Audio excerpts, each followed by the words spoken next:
Hey everyone, and today I'm going to be explaining the ending to Tag der Toten, the end of the Ether storyline, and the end of zombies. I've been following this entire series my entire life at the age of about 6 when World of War came out, and ever since then I have played every map and basically grown up with these characters, and now that it has finally ended, yeah man, it's emotional, it's very sad. Last night when I actually completed the egg and got the cutscene, I busted into tears. I'm not gonna lie, I busted into tears because it means so much to me, and just to start off the video, thank you, Treyarch. Thank you so much for making a story that's gonna last for years and years to come. And if you do go back to it, I'm more than happy to do that. I do hear rumors that it's going to be an Ether reboot. I'm not too sure on that. I don't know if I really want the reboot. I would rather just have a continuation of it. But I guess we'll see. But in terms of what I thought the cutscene was like, yeah man, I loved it. I thought it was emotional, it hit hard. I know the community really don't like it seems, but in my opinion, I thought it was one of the best send-off the storyline has had in a while. So yeah, let's explain the ending to Tag der Toten and the end of the zombie storyline. So to start off, in Alpha Omega we obtained the Elemental Shard, which was essential in completing Nikolai's grand scheme, and we were reunited with Samantha and Eddie, and we were set on resetting the universe to purge Element 115 from existence, the Apothegons, the MPD, all of it.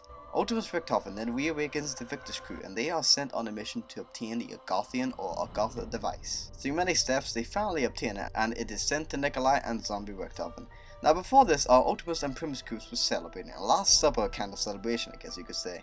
They're drinking and all around having a good time. It's probably one of the most heartfelt scenes ever, because these guys have been fighting for 10 years. They've been fighting non-stop in this repeating cycle over and over and over. This is the first time I've actually seen them genuinely happy, which is honestly just amazing. We then cut back to Victus, and they are confused as to why the zombies are still attacking. Stuhlinger asks Richtofen if he has forgotten about them, to which he says no he hasn't. We then see our crews drunk and seemingly asleep for the amount they've drank, with Zombie Richtofen and Primus Nikolai being the only ones awake. Now in terms of Zombie Richtofen, I'm actually not 100% sure on him. I know he does appear in the Victus comic book storyline, but I'm not too sure on how he works. I'm pretty sure he can switch between his zombified version and his normal Ultimus Richtofen version, or that he's actually dead here and that he's actually turned into Zombie Richtofen. I'm not too sure on that. You probably have to watch someone else for that. I'm not 100% on that. Nikolai then explains how the multiverse must come to an end, and places the summoning key on the Agatha device. This destroys it, and with it, everything that has been touched by the ether is now ceasing to exist. The universe is resetting, and with it, our Victus crew as well, as they stand, confused as to why everything around them is disappearing. And in a move that I don't think we've ever seen Ultimus Richtofen do, he actually apologizes as Victus eventually ceases from existence, killing them. Victus dies in this cutscene. Primus Nikolai also apologizes and shoots Richtofen in the head, killing him too. Nikolai then proceeds to explain why the cycle kept repeating. Primus couldn't win. They never won. Through many and tons of different timelines of them defeating the Apothegons in the Great War, all of it was in vain. They were doomed from the start, as they themselves were the cause of the cycle. And Primus Richtofen knew this, but the countless timelines of Primus Richtofen trying to take the lead and trying to figure out so many ways of trying to save the universe without having to sacrifice themselves, he couldn't. And that was something he could never accept, but Nikolai could, which is the reason why he took up leadership. As we see the zombies and locations from the zombie storyline fading away, we see our crews dead around the campfire, poisoned by Nikolai. We got Tank Dempsey, we got Takio, we got Primus Richtofen, we got all the characters here dead, all poisoned. The only way Nikolai knew to save the universe was by sacrificing themselves, and so he poisoned their drinks and they died. Now an interesting thing though that Johnny J25 brought up actually was that the Agatha device was described as a genie in the bottle, something that could grant you whatever wish you wanted, or really what you desire the most. More on that later though. And well, as Nikolai being the last survivor, he knows what must be done. He gives Samantha the gun, and Samantha pulls the trigger, resetting the universe. Look away, Eddie.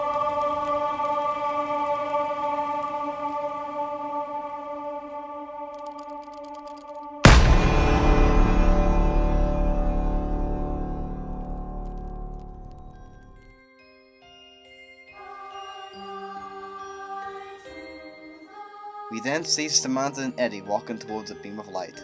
As our wishes of our characters are heard, Primus Nikolai wanting to be with his wife one last time, Primus Takio wanting to rest under a cherry blossom tree with his children playing, Primus Rocktoffen wanting to take up medicine, Primus Dempsey wanting to train the next generation, Ultimus Nikolai wanting to be in his favorite bar drinking vodka, of course, Ultimus Takio hoping he brought honor to his ancestors and the Emperor, Ultimus Rocktoffen wanting to relax and find a new hobby, and Ultimus Dempsey just wanting to kick some ass. So as Johnny J actually brings up, these wishes may in fact have come true for them as the Goblin device grants wishes, and perhaps they too are living their best lives as Samantha and Eddie walk off into the light, into the new world, out of the dark ether, and to be normal children in the normal world, free of Monty, Element 105, and that is how the story ends. The universe is reset, and Samantha and Eddie are free to live in their perfect world without any influence of Group 935, 115, Zombies, Apothegons, Keepers, Dr. Monty, Shanaman. All of it is now gone. And that is how the Ether storyline ends. This has been one of the best experiences of my life. This story has meant so much to me, and seeing this tiny little game mode that was added only as a bonus in the World at War, now a full-fledged game pretty much with such an interesting and deep story come to an end, it's heartbreaking. So thank you Treyarch for everything you've done, and all of this, just thank you. And that's it folks. If you have any questions, I'm willing to answer in the comments, but yeah, that's pretty much how it ends. The universe is reset, and everything is gone. Our heroes sacrifice themselves for the greater good. So thank you guys so much for watching, and I'll see you all in the next video. Take care.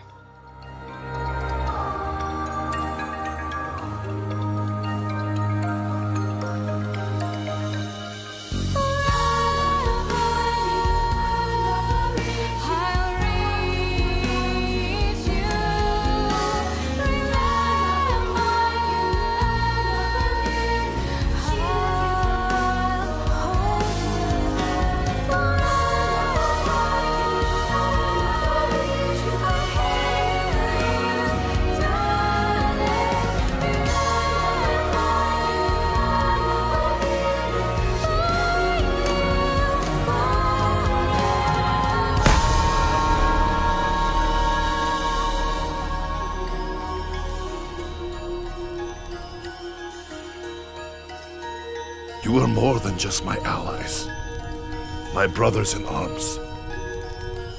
You were my friends.